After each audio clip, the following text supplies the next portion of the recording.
Mas é um prazer estar aqui com os irmãos para falar sobre o subtema, o outro Evangelho. Portanto, eu vou falar do Evangelho, mas vou começar por falar da questão do outro Evangelho, uma questão que inquietou o apóstolo Paulo, e por causa desta inquietação também ele escreveu muito provavelmente a sua primeira epístola, a primeira carta, portanto a carta aos Gálatas, a essas igrejas que se encontravam naquela zona da Ásia Menor, e ele vai tratar então do tema do verdadeiro Evangelho, apresentando o seu lamento, o seu incômodo, pela forma como alguns se tinham introduzido lá nas igrejas da Galácia para ensinar o outro Evangelho. Portanto, queria pedir aos irmãos, para aqueles que trouxeram as suas Bíblias, para abrirem comigo então a carta do apóstolo Paulo aos Gálatas. Nós vamos fazer uma pequena digressão ao longo da carta para compreendermos o que é que o apóstolo Paulo chamou do outro Evangelho. Embora nesta carta ele não especifique, assim como fez, por exemplo, na carta aos Coríntios, mas ele deixa bem presente aquilo que o levou a escrever até o ponto de chamar os Gálatas de insensatos, imaturos, pela forma como estavam a ser levados por aqueles mestres ou pseudo-mestres que estavam determinados a pôr o Evangelho do Senhor Jesus Cristo em causa. Portanto, eu vou pedir aos irmãos para lermos então os primeiros 12 versículos do capítulo 1 e depois então vamos fazer uma viagem ao longo da epístola, e isso vai nos ajudar a perceber o que é que Paulo considerava o verdadeiro Evangelho e o que é que ele considerava o falso Evangelho, e que ele nesta carta portanto acaba por atacar com todas as suas forças, e nós veremos então uma aplicação, que é isso que nós devemos fazer também se quisermos preservar então o Evangelho puro ensinado nas Sagradas Escrituras. Vou pedir então aos irmãos mais uma vez para ficarem de pé. Eu sei que depois do almoço estarmos sentados é sempre uma tendência para um bom sono, então vamos ficar de pé e fazermos então a leitura dos primeiros 12 versículos do capítulo 1 da carta aos Gálatas. Então diz assim a palavra do nosso Deus: Paulo, apóstolo não da parte dos homens, nem por homem algum, mas por Jesus Cristo e por Deus Pai, que o ressuscitou dos mortos, e todos os irmãos que estão comigo, as igrejas da Galácia. Graça e paz da parte de Deus Pai e do Senhor Jesus Cristo, o qual se deu a si mesmo por nossos pecados, para nos livrar do presente século mau, segundo a vontade de Deus nosso Pai, ao qual seja dada glória para todo o sempre. Amém. Maravilho-me de que tão depressa passasseis daquele que vos chamou a graça de Cristo para outro Evangelho, o qual não é outro, mas há alguns que vos inquietam e querem transtornar o Evangelho de Cristo. Mas ainda que nós mesmos, ou um anjo do céu, vos anuncie outro Evangelho, além do que já vos tenho anunciado, seja anátema. Assim, como já vos dissemos, agora de novo também vos digo, se alguém vos anunciar outro Evangelho, além do que já recebestes, seja anátema. Porque persuado eu agora os homens ou a Deus, ou procuro agradar a homens? Se estivesse ainda agradando aos homens, não seria servo de Cristo. Mas faço-vos saber, irmãos, que o Evangelho que por mim foi anunciado não é segundo os homens, porque não recebi nem o aprendi de homem algum, mas pela revelação de Jesus Cristo. Até aqui. Vamos orar. Nosso Deus e Pai, obrigado pela Tua Palavra.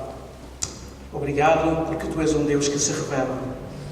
Um Deus que se revelou na criação de uma forma geral, para que o ser humano pudesse olhar para a maravilha da criação e pudesse admirar o Criador.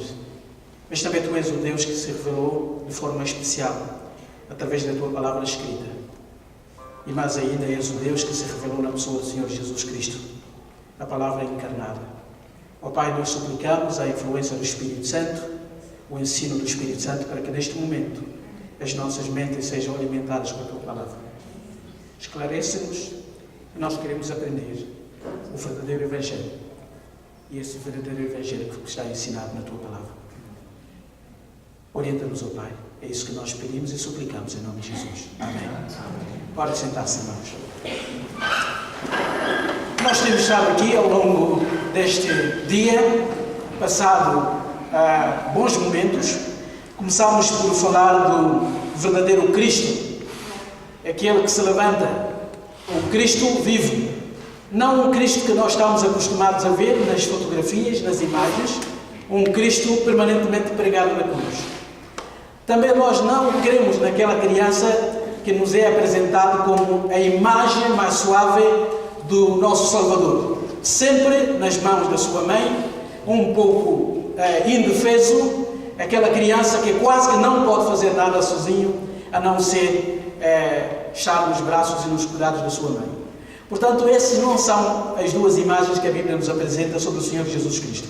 É verdade que Ele veio, Ele encarnou, Ele foi uma criança, como todas as outras crianças, precisou do cuidado dos pais, como todas as crianças precisam, mas Ele cresceu. E numa determinada altura da sua vida, Ele declarou aos seus pais, pelo menos a sua mãe e ao seu pai adotivo, que Ele tinha vindo para fazer a vontade do seu pai, o seu pai divino. E como adulto, Ele continua a assumir a sua missão que eu tinha trazido a este mundo, que se resumia em fazer a vontade do seu pai. E a vontade do seu pai também tinha determinado que ele devia ir até a cruz. Portanto, a cruz do Senhor Jesus Cristo não foi um acidente, Ele não foi uma vítima, como alguns tentaram ensinar, Ele não foi apanhado de surpresa. Portanto, Ele pensava, como alguns dizem, que seria o rei de Israel, e Ele começou a proclamar uma mensagem de um reinado, de um reino, de um governo terreno, e de repente, já que aquilo que foi afirmando desagradou a muita gente, então as pessoas o mataram. Portanto, alguns teólogos disseram que o próprio Jesus foi apanhado de surpresa, os seus discípulos foram apanhados de surpresa, por isso é que, quando Ele morreu, então eles desistiram de toda a esperança que tinham sobre um rei que viria para libertar Israel dos romanos. Por isso é que nós vemos alguns até a regressar à sua antiga profissão ou regressando para a sua terra, tristes como aqueles dois discípulos do caminho de Emaús. Então esses teólogos dizem que esta era a própria ideia do Senhor Jesus Cristo. Ele pensava e cria de facto e acreditava que seria o rei de Israel, mas foi surpreendido por malfeitores que o mataram, tornando-se desta forma vítima. E os seus discípulos, portanto, desanimados com a morte do seu mestre, aquele que garantia a sua liberdade como um povo que queria ser livre dos colonizadores romanos, então acabou por inventar uma história, dizendo que já que ele não reinou de facto, então nós temos que proclamar a sua continuação, a sua existência contínua. E eles então inventaram a doutrina da ressurreição, dizendo que de facto, fisicamente, humanamente ele morreu, a esperança acabou, mas para tentar manter o ânimo desses discípulos, eles inventaram uma mensagem, pelo menos uma utopia, dizendo que ele voltaria um dia e que ele continuaria vivo na mente dos discípulos. Alguns teólogos chegaram mesmo a afirmar que a ressurreição do Senhor Jesus Cristo não foi física, mas foi mental. Portanto, o Jesus histórico, diziam eles, devia ser diferenciado do Cristo da fé, porque o Jesus histórico morreu, toda a esperança foi por água abaixo, então os discípulos inventaram o Cristo da fé para desta forma tentarem continuar animados e com uma esperança que não tinha fundamento. E Paulo, aqui nesta carta, ele vai escrever, como nós acabamos de ler, que ele estava surpreendido com os Gálatas.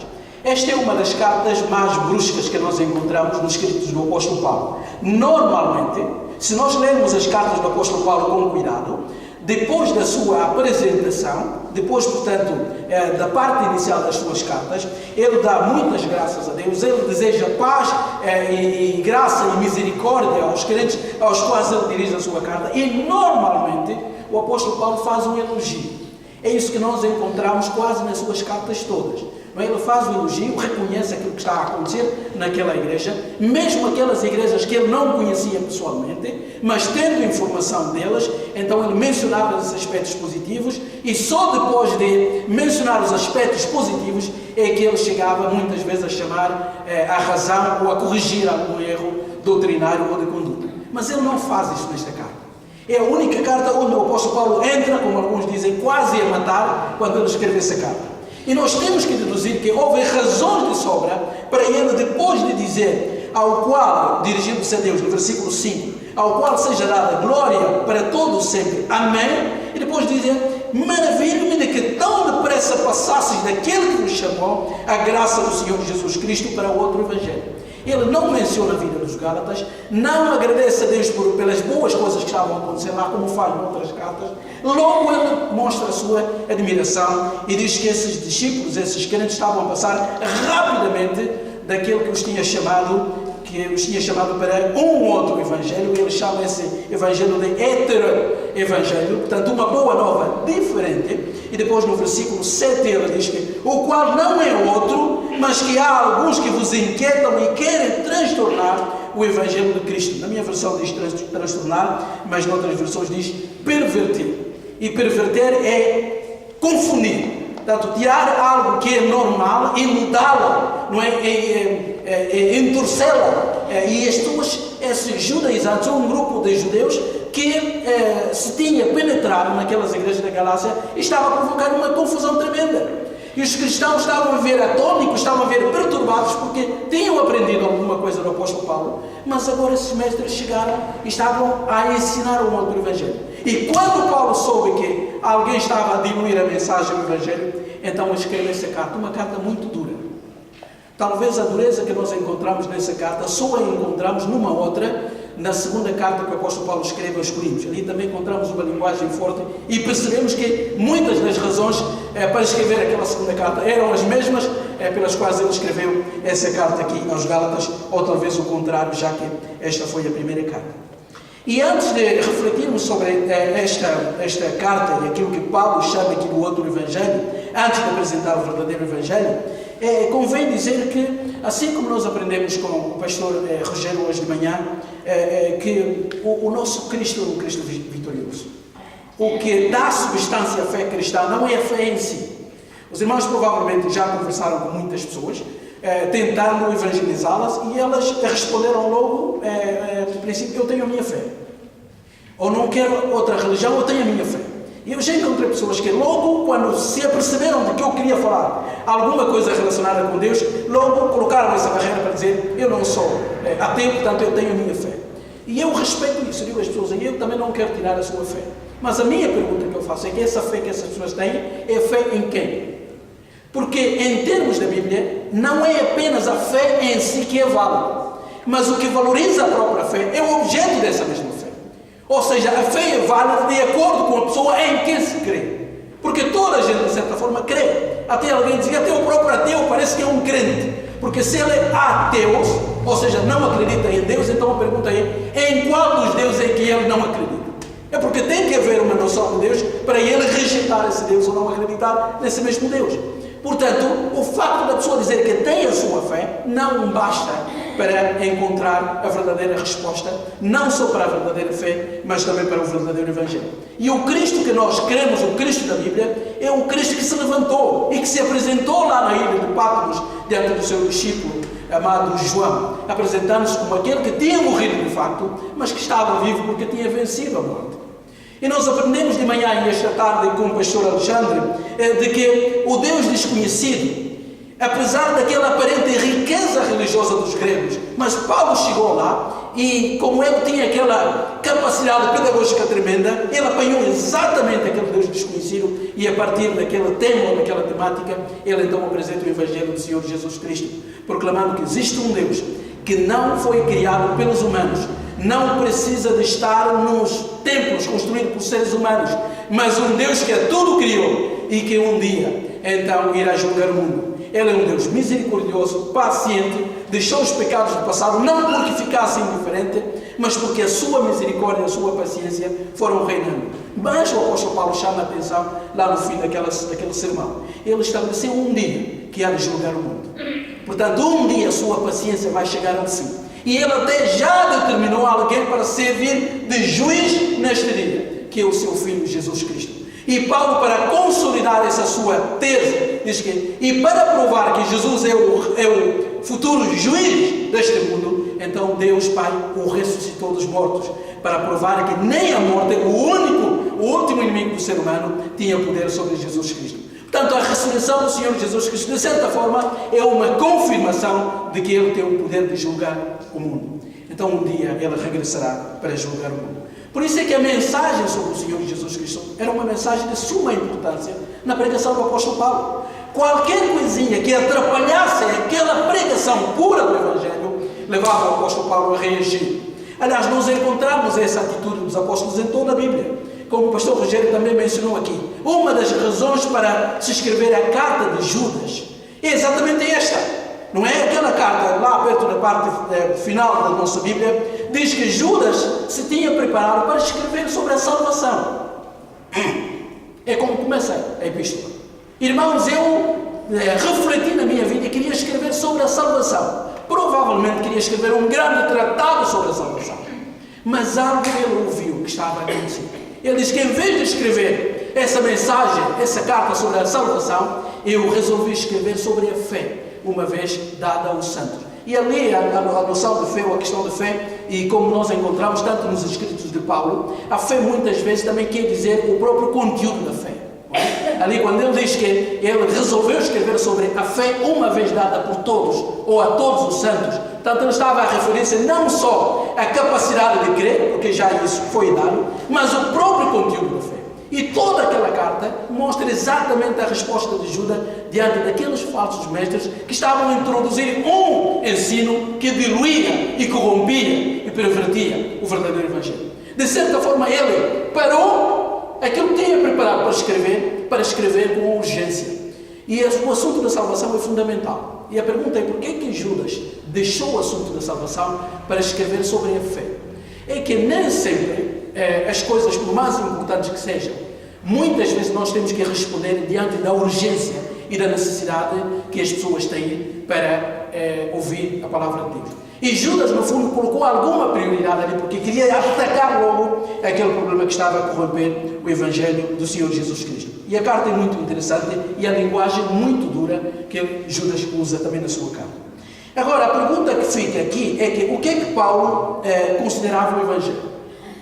Para ele comparar o que estava a ser ensinado lá nas igrejas da Galácia como um outro Evangelho, por lógica, por uma relação lógica, é porque o apóstolo Paulo tinha a noção do verdadeiro Evangelho. Por isso é que ele podia detectar o outro Evangelho que não era verdadeiro, não é? Dizem os técnicos que fazem, que trabalham ou no FBI ou em algumas organizações, portanto, que lidam com a corrupção e essas coisas, dizem que num dos seus cursos, sobretudo naquela área em que tratam de especialização para descobrir as notas falsas, por exemplo, o dinheiro circulado falso, dizem algumas pessoas que normalmente eles passam 2/3 do seu curso estudando as notas verdadeiras e todos os pormenores das notas verdadeiras. Só 1/3 da parte do curso é que eles vão estudar as notas falsas. E há uma razão lógica para isso. É que quanto melhor conhecerem as notas verdadeiras, mais facilmente podem detectar as notas falsas. Eu conheci uma senhora lá perto da nossa casa que era especialista. É uma senhora dona de uma loja. E naquele período em que surgiram as notícias de que havia muitas notas falsas, e aquela senhora quase que nenhuma escapava. Ela pegava numa nota, dava um sinal porque já sabia se era verdadeira ou falsa. Ou seja, quanto mais lidava com os pormenores das notas boas, então facilmente podia detectar as notas falsas.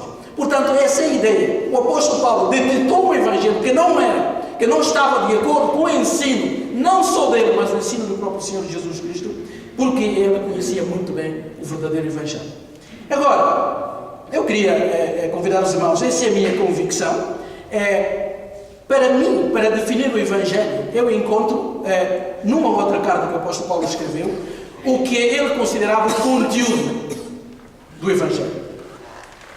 E esse conteúdo encontro no capítulo 15, da primeira carta que ele escreveu aos Coríntios. Para mim, ele aqui resume aquilo que é o conteúdo do Evangelho. Portanto, nós sabemos todos que o Evangelho tem a ver com o Senhor Jesus Cristo. Mas o Evangelho bíblico não é um Evangelho teórico, não é contemplativo.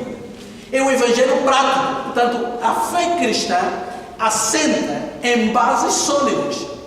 E acontecimentos e fenómenos que de facto tiveram a realidade aqui. Porque o Deus da Bíblia é o Deus da história.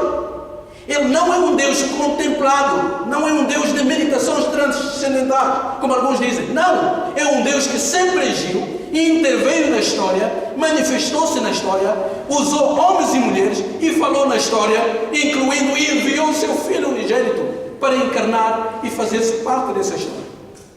Portanto, na perspectiva bíblica, o próprio Evangelho possui um conteúdo prático e visível. E para o apóstolo Paulo, o conteúdo do Evangelho tinha a ver com a vida do Senhor Jesus Cristo. E aqui, quando ele escreve a carta aos Coríntios, no capítulo 15, normalmente esse capítulo é um capítulo dedicado à doutrina da ressurreição. É aqui onde ele mais desenvolve do que em qualquer outra carta a doutrina. Mas esse capítulo começa de uma forma muito interessante.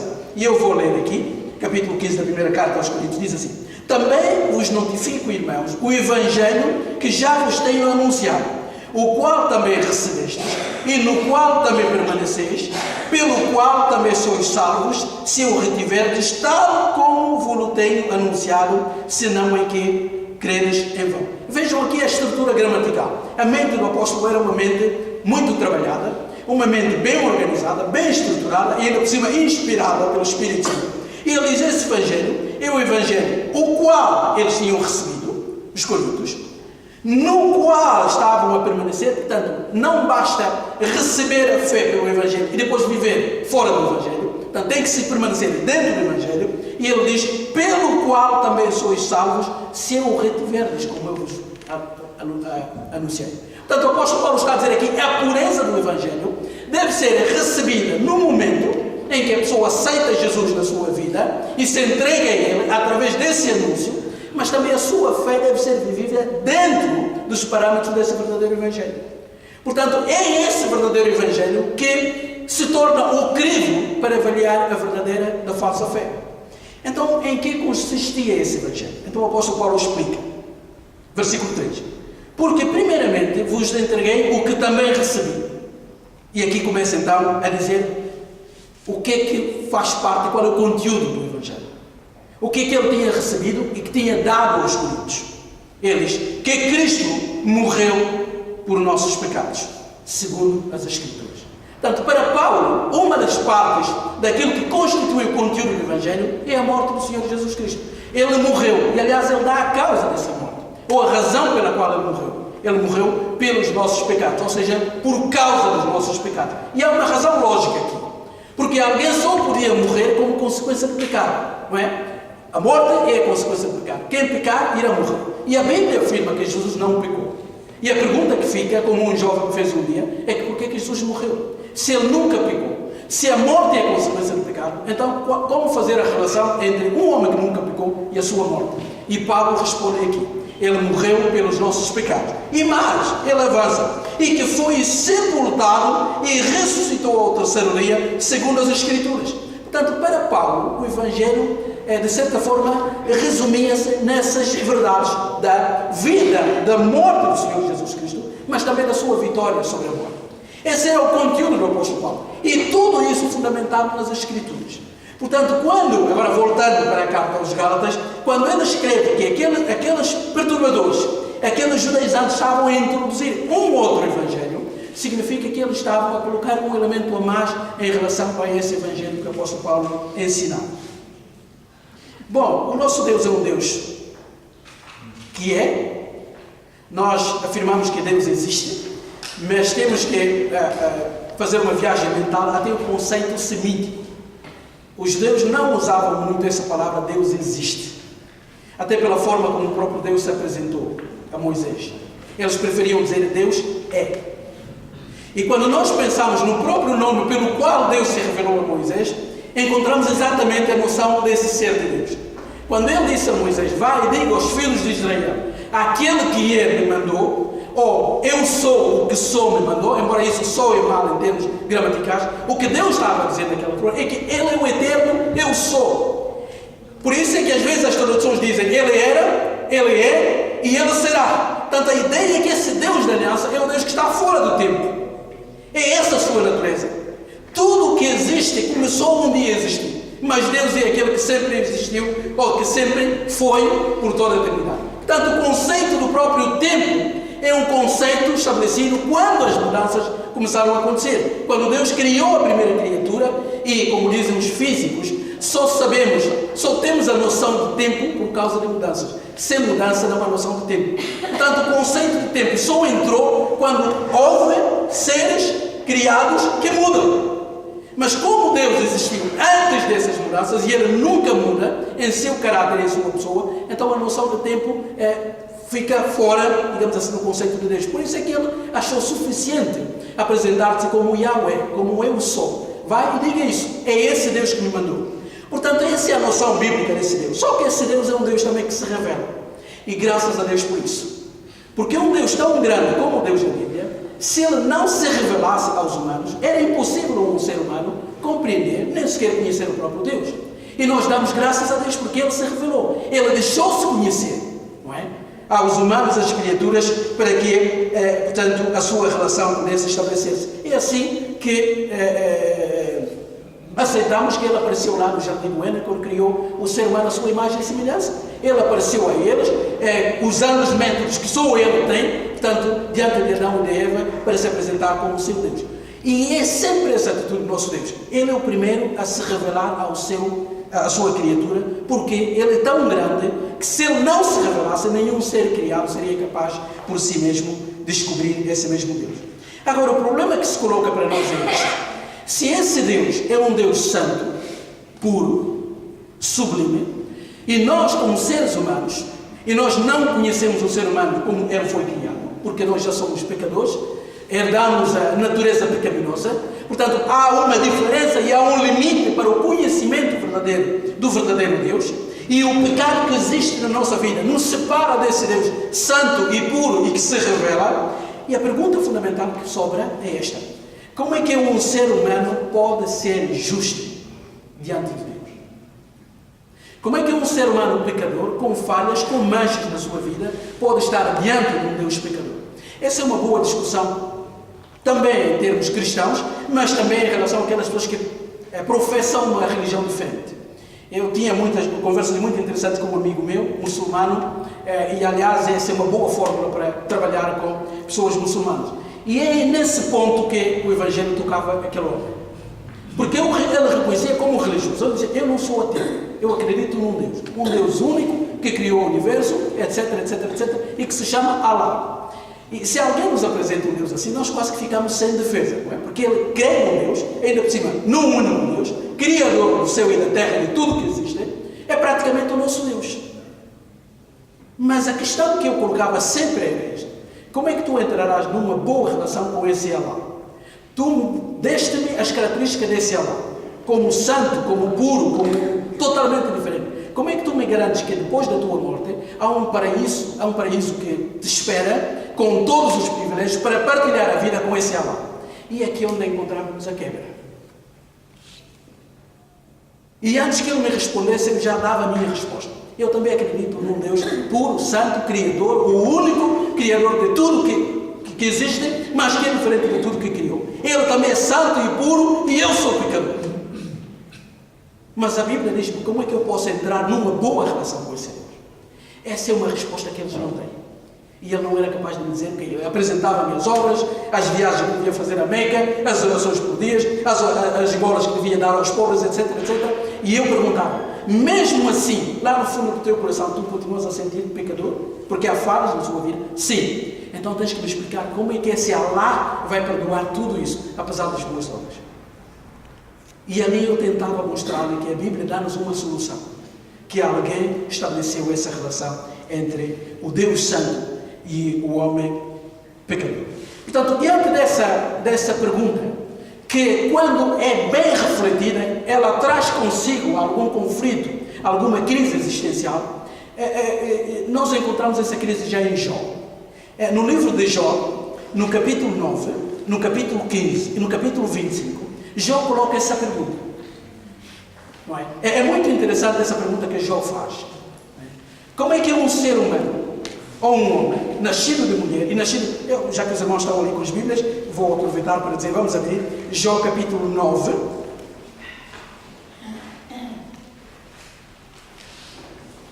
A pergunta está lá: como é que um homem, versículo 2,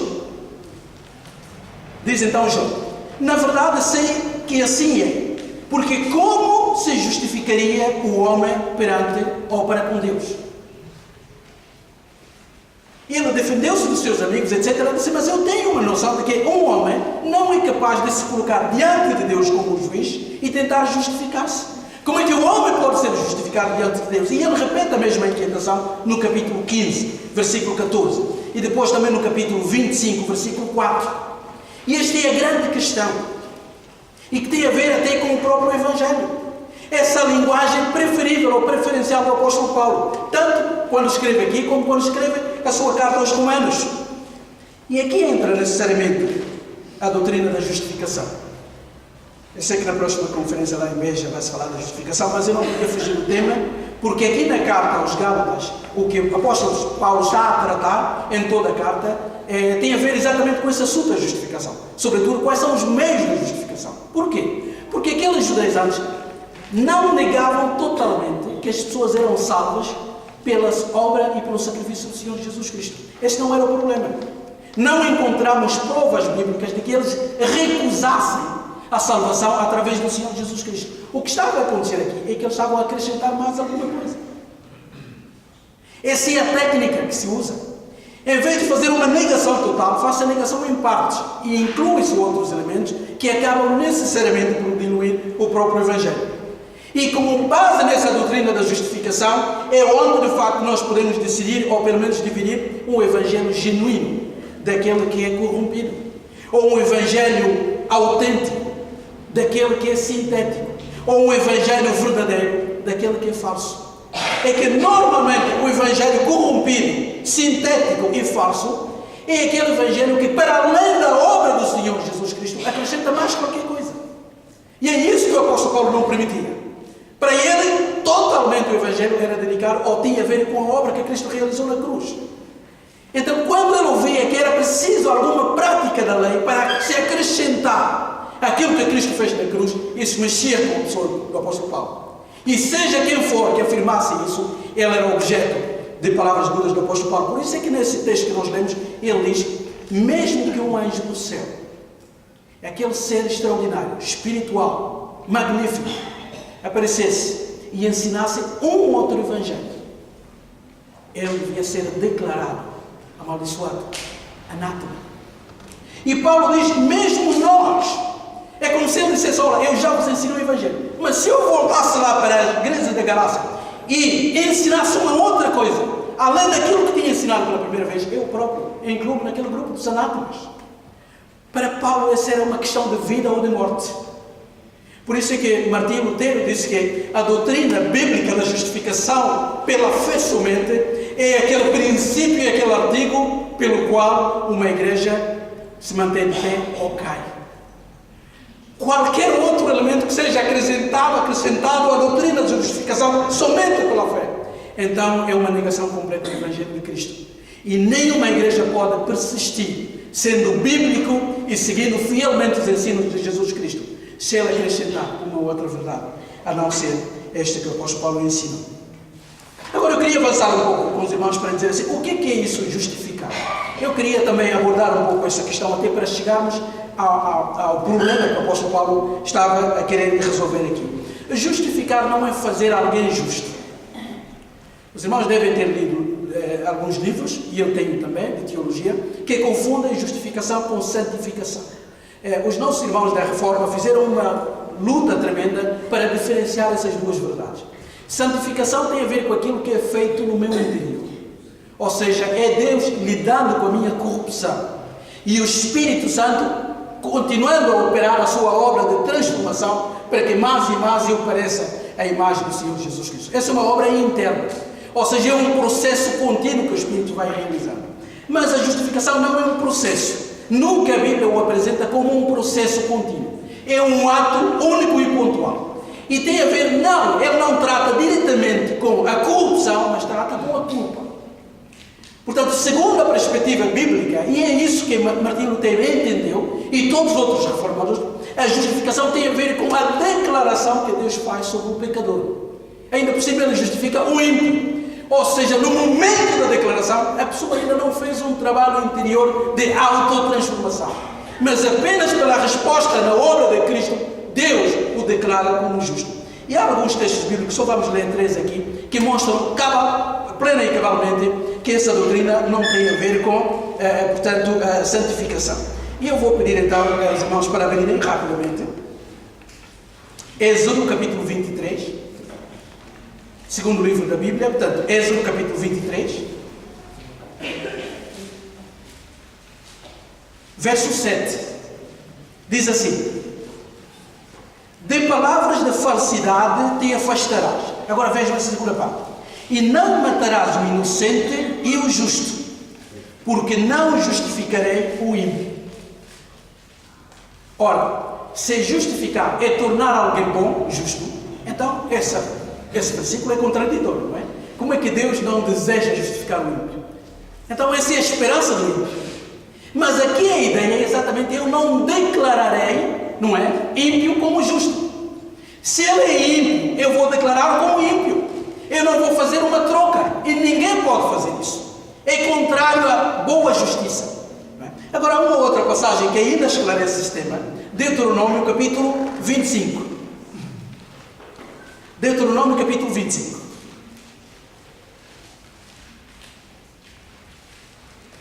Diz o seguinte, logo no versículo 1. Agora prestem atenção aqui. Quando houver contenda entre alguns e vierem a juízo, para que o julguem, vejam, ao justo justificarão e ao injusto condenarão. Essa é a ideia bíblica de justificar. Ou seja, declararão justo aquele que é justo e condenarão aquele que é culpado. Portanto, aqui não é fazer bom ou fazer justo, porque senão esse versículo perderia o seu sentido. Então o juiz vai declarar que é inocente e absolvido, não culpado, aquele que é inocente de facto, e declarará a sentença de condenação àquele que for culpado. Portanto, justificar aqui significa fazer essa declaração judicial. O termo que o apóstolo Paulo usa em todas as suas cartas é um termo forense. É como alguém que está no tribunal e alguém o declara inocente ou declara não culpado. O contrário da justificação, portanto, é a condenação. E o último texto que eu gostaria de partilhar com os irmãos encontra-se em Provérbios, capítulo 17. Esse talvez nos ajude a esclarecer mais ainda o assunto. Provérbios 17, versos 15. Diz o seguinte: o que justifica o ímpio e o que condena o justo, tanto um como o outro, são abomináveis ao Senhor. Se nós perceberam, o que justifica o ímpio e o que condena o justo, tanto um como o outro, são abomináveis ao Senhor. Portanto, isso prova mais uma vez que justificar aqui é declarar inocente, declarar não culpado aquele que tem culpa. Ou seja, se um juiz, por exemplo, por suborno, por qualquer outra razão, liberta alguém que é cheio de culpa e depois condena uma outra pessoa que é inocente, o texto bíblico diz que esse juiz está a fazer algo que é abominável diante de Deus. Agora, os irmãos, pensem comigo o drama. Então, se Deus é justo, santo e puro, e segundo o ensino do apóstolo Paulo, ele justifica o ímpio, então como lidamos com isso? Porque nem em termos humanos nós aceitamos isso. Se eu sou inocente, eu não aceito que um juiz me declare culpado. Eu vou fazer tudo, vou arranjar um bom advogado para tentar me defender. Aliás, na justiça humana, o próprio juiz tem que ser o mais equidistante possível. Se descobrir que um dos réus tem alguma relação próxima com o juiz, o que é que se faz? Normalmente aquele juiz é afastado do caso. Ele tem que ficar o mais neutro possível. Então o nosso Deus não pode ser assim. E é aqui que reside a questão fundamental da salvação. É aqui que reside a verdade do Evangelho puro e bíblico. É que o nosso Deus não é neutro na questão do julgamento. Na perspectiva humana, nós queremos que para que um julgamento seja correto, o juiz deve ser distante ou equidistante. Não pode ficar próximo de um dos réus. Ele tem que ficar sensível e imparcial. E ele tem que ficar no meio da balança para pesar as coisas. No caso do nosso Deus não é assim. Por uma única razão. É que ele para além de ser um juiz, ele também é um juiz ofendido. Em primeiro lugar, o pecado ofende a Deus. Ele não é um juiz que está numa posição de imparcialidade, não. A lei que é violada pelo pecador é a sua lei. A pessoa que é ofendida pelo pecado é a sua pessoa. Agora, isso complica tudo ainda. Como é que ele, sendo assim, pode justificar o ímpio? E é aqui onde Paulo colocava o centro do Evangelho. Agora, eu queria pedir rapidamente, eu sei que o nosso tempo avançou, mas o apóstolo Paulo dá-nos algumas respostas aqui nessa carta. Depois daquele texto que nós lemos, do versículo 1 até o versículo 12, onde o apóstolo Paulo apresenta o seu Evangelho como recebido de Deus. Por que ele faz isso? Porque aqueles que tentavam perverter ou procuravam perverter o Evangelho, eles também procuravam minar a autoridade do apóstolo Paulo. O que eles faziam antes de negar a sua mensagem, primeiro era desacreditá-lo. Essa é a estratégia. Para tornar uma mensagem sem significado, a boa estratégia é atacar o próprio mensageiro. Porque se nós desacreditarmos o mensageiro, então a sua mensagem também perde. Por isso é que essas pessoas faziam tudo para atacar o apostolado do apóstolo Paulo. Eles negavam, diziam, não, ele não é apóstolo, ele não esteve com os 12. Aliás, nós vemos isso quase em todas as suas cartas. O apóstolo Paulo teve que afirmar e reafirmar, eu sou o apóstolo, eu fui chamado pelo Senhor Jesus Cristo, eu vi o Senhor Jesus Cristo ressurreto. Ele tinha que dar essa explicação quase que forçada por causa dos inimigos que negavam o seu apostolado. Por isso é que não admira que a partir do versículo 13 desse capítulo 1 até ao versículo 13 do capítulo 2, o que é que o apóstolo Paulo vai fazer? É quase que rever a sua história. É tentar provar que ele não era menos do que os outros apóstolos que tinham estado com o Senhor Jesus Cristo. E que quando ele foi ter com eles, tanto com Pedro como com os outros, eles não acrescentaram algo ao Evangelho que ele ensinava. Ou seja, a autoridade que ele reivindicava era exatamente a mesma autoridade que aqueles outros apóstolos tinham. E ele teve que fazer esse exercício quase que de rever a sua história e contá-la aqui. Até para alguns críticos pode parecer arrogância, como um teólogo que diz, como é que Paulo diz aqui que em relação aos da minha geração no judaísmo, até sobrepujava a todos. Isso soa arrogância, pessoal. Não, nós temos que compreender o contexto. Ele estava a querer provar de que ele tinha sido judeu e aquele judeu radical, que perseguia os crentes. Aliás, quanto mais ele via cristãos mortos, ele pensava que prestavam um bom serviço a Deus. E ele está a recontar essa história para dizer, para eu estar deste lado hoje, é porque alguma coisa de extraordinária aconteceu na minha vida. É porque, de certa forma, eu era cego e agora vi. Por isso é que não permito que alguém invente um outro evangelho, ou dilua o outro evangelho, diferentemente daquilo que eu apresentei. Então, no versículo 14, ou a partir do versículo 14 do capítulo 2, então o apóstolo Paulo, de certa forma, ele começa agora a dizer por que os gálatas estavam a ser insensatos. E diz ele, depois de dizer que criticou a Pedro publicamente, porque ele não estava a ser correto, versículo 16 dizendo o seguinte, sabendo que o homem não é justificado pelas obras da lei, mas pela fé em Cristo Jesus. Temos também crido em Jesus Cristo para sermos justificados pela fé em Cristo e não pelas obras da lei. Porquanto, pelas obras da lei, nenhuma carne será justificada. Paulo está a dizer, olha, o que nos faz justos, ou pelo menos o que nos tornou justos aos olhos de Deus, foi a declaração que Deus fez sobre nós.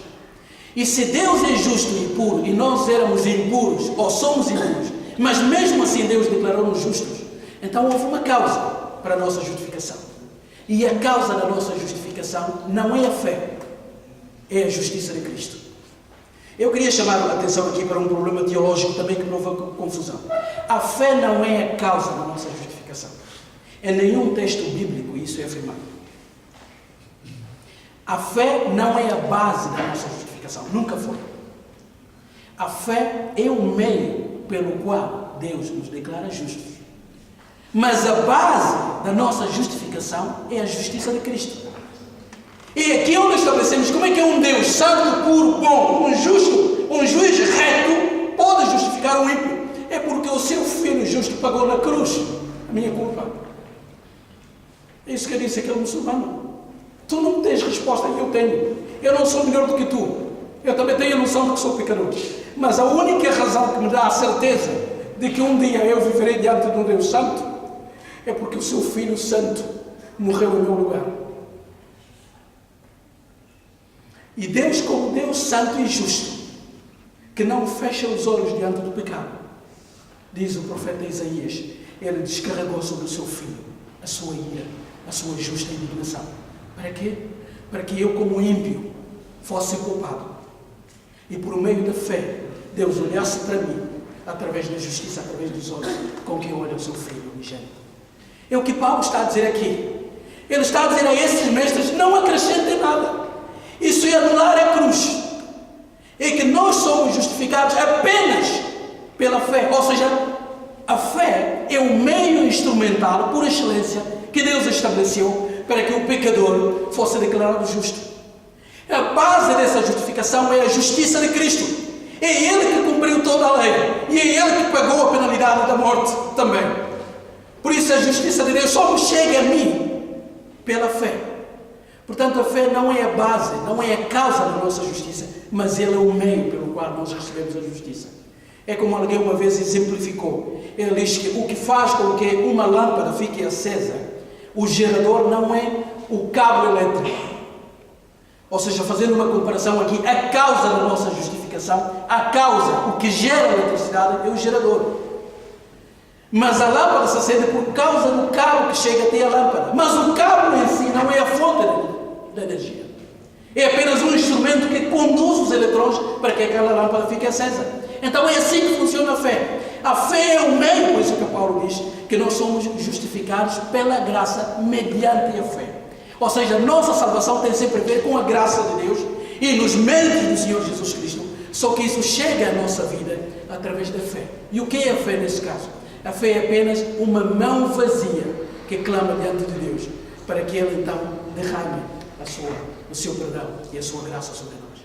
E Paulo está a dizer que qualquer pessoa que acrescente a obra do Senhor Jesus Cristo um outro mérito, então já está a ensinar um outro evangelho. E enquanto eu viver, não permitirei isso. E todo o capítulo 2 e também o capítulo 3, no fundo é isso que Paulo está a tratar aqui. Tecnicamente falando, Paulo não está a tratar da causa da justificação nesta carta aos Gálatas. Ele está a tratar do meio da justificação. Porque aquelas pessoas aceitavam que, de facto, a obra de Cristo é importante, é fundamental para a nossa salvação. O que eles acrescentavam é que, para se ser um crente de facto, então alguém também tinha que obedecer à lei. Esse era o problema.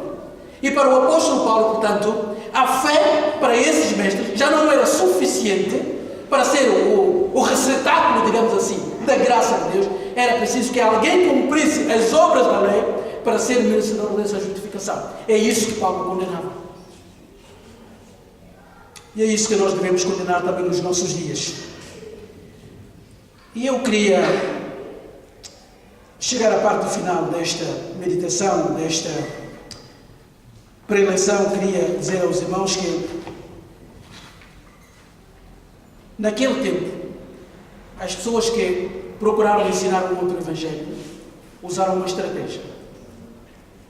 Eles procuraram desacreditar Paulo.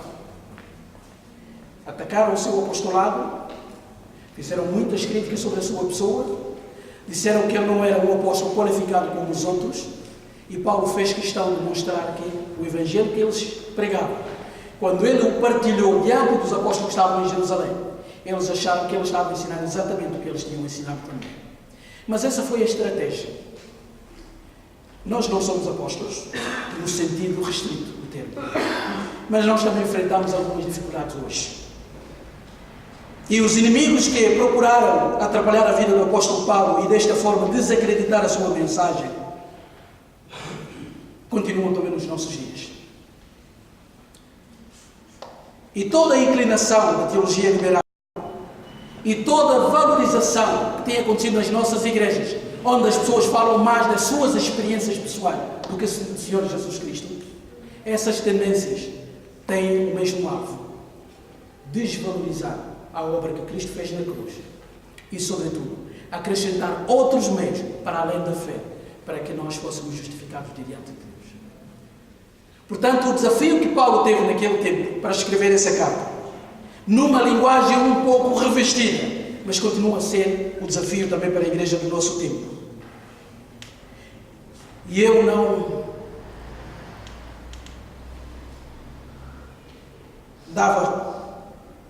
me esconderia aqui se não dissesse isso. A nossa maior luta, irmãos, hoje é pela Bíblia. E a igreja cristã deve voltar a colocar a Bíblia no centro da sua vida e do seu culto. No passado, a igreja só venceu quando o seu culto, a sua adoração foi baseada no ensino das Escrituras. Cristo foi o centro, a glória de Deus é que determinava a avaliação de uma vida espiritual equilibrada ou não, e a palavra de Deus era a referência. Por isso é que, como muitas igrejas batistas afirmavam no passado, a Bíblia é a nossa única regra de fé e prática. Eu digo isso com vergonha.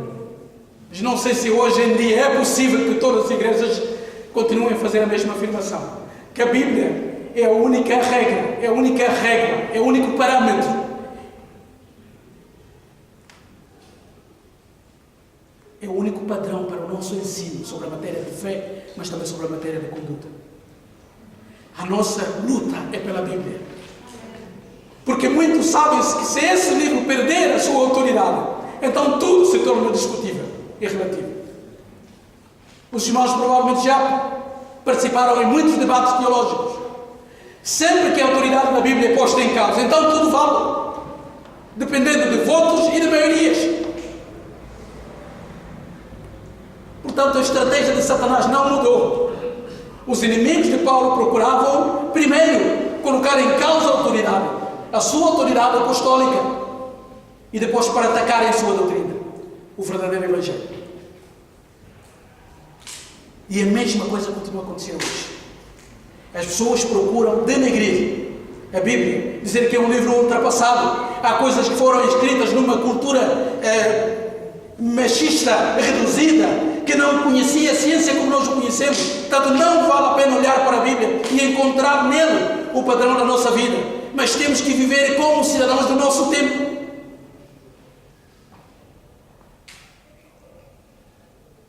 É assim que se começa. Para se chegar à ligação daquelas doutrinas que são básicas, como a doutrina da fé ou da justificação somente pela fé. E termino para dizer, irmãos, que Deus tenha misericórdia de nós, que Ele nos dê sabedoria e, sobretudo, que Deus nos dê coragem para proclamarmos o único Evangelho genuíno, não corrompido. E assumindo esta postura, nós podemos ficar em minoria. Quase sempre foi assim. Ou nós aprendemos com os apóstolos e pregamos aquele Evangelho que eles pregavam, independentemente da avaliação dos outros, ou nós pregamos o Evangelho deturpado, corrompido ou pervertido. Paulo usou uma linguagem forte.